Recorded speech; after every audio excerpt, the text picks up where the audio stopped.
But I will say this, if you lose your pinky one day and you come to work and you're like, sir, I lost my pinky, but that's fine because I still have my cock, I'll understand because I'm there with you. I'm there with you all the time.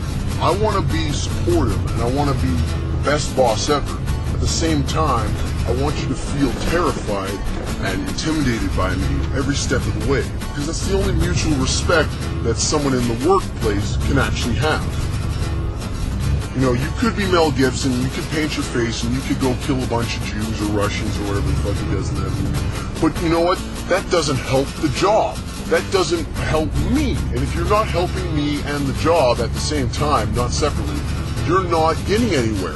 You have to be one with the job and one with yourself at the same time, which is almost impossible because they're two different things. But I need you to be an exact being. Think of it as Dr. Jekyll and Mr. Hyde. You're both of them at the same time, and they both coexist, and they're both cool without all the serial killing and all the monster shit. Let's just say, if I could be any cooler, I would be Irish. No, I would be English. No, wait. I'd be British. I'd be British, and I'd be, let's say I'm a host of a show where you say jokes and lots of people like me and I'm funny and, you know, they just give me money that I don't need. They're not really paying me, they're just donating to the charity, which is the boss. Now, I don't want you walking around the office calling me the boss. Now, that's just stupid. I want you to call me the boss. Because obviously I'm not the boss. There are more bosses. I've seen them. They do exist. They're out and about. But I like to think that I'm the alpha, omega of bosses. However that works. I'm the Optimus Prime of bosses, I think. I like to think of names and words that empower oneself, you know. Like Cheeky Monkey. That's not empowering. That's just cheekiness. Optimus Prime. Now, Optimus, not quite sure what's going on there. I'm not really optimistic. I don't really check things out. I have a 2010 vision, but that doesn't really mean that I'm checking things out all the time. But I am Prime. I am prime time for this. I'm a red beating dick and I'm ready to explode at all times. I'm like in a consistent session of orgasm, but it's not, you know, that exhilarating. I just find an orgasm, you know, something to do when I'm bored. You know, if I need someone else there to help me with that orgasm, then I'll do that. I'll call you up when I need you, but I just need you to know that this isn't gay. But I'm okay with gay, because gay is life, and life is mysterious, and being mysterious is being gay. And evil. They sort of fit together, you know what I'm saying, right? Chuck? I'll tell you what, Chuck. Other than the fact that your name rhymes with fuck, which I've probably said before and I'll mention many times again. Chuck is a one-syllable word. It's not just a name. Chuck could mean anything. In fact, chuck is another word for throwing things. You could chuck a brick through a window and that creates a cataclysmic event, right? You're creating an Armageddon on Earth. You're throwing the meteor at the dinosaurs again. You're sending them off into outer space. That's what happens. But that's just the job. You have to be able to be ready for everything that comes at you in the job, like a meteor.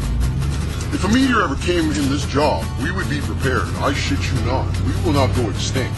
This job is here to stay. And as long as, you know, you're working at this job, you have a job. That's all I can tell you. If you want to fuck it up, that's up on your time.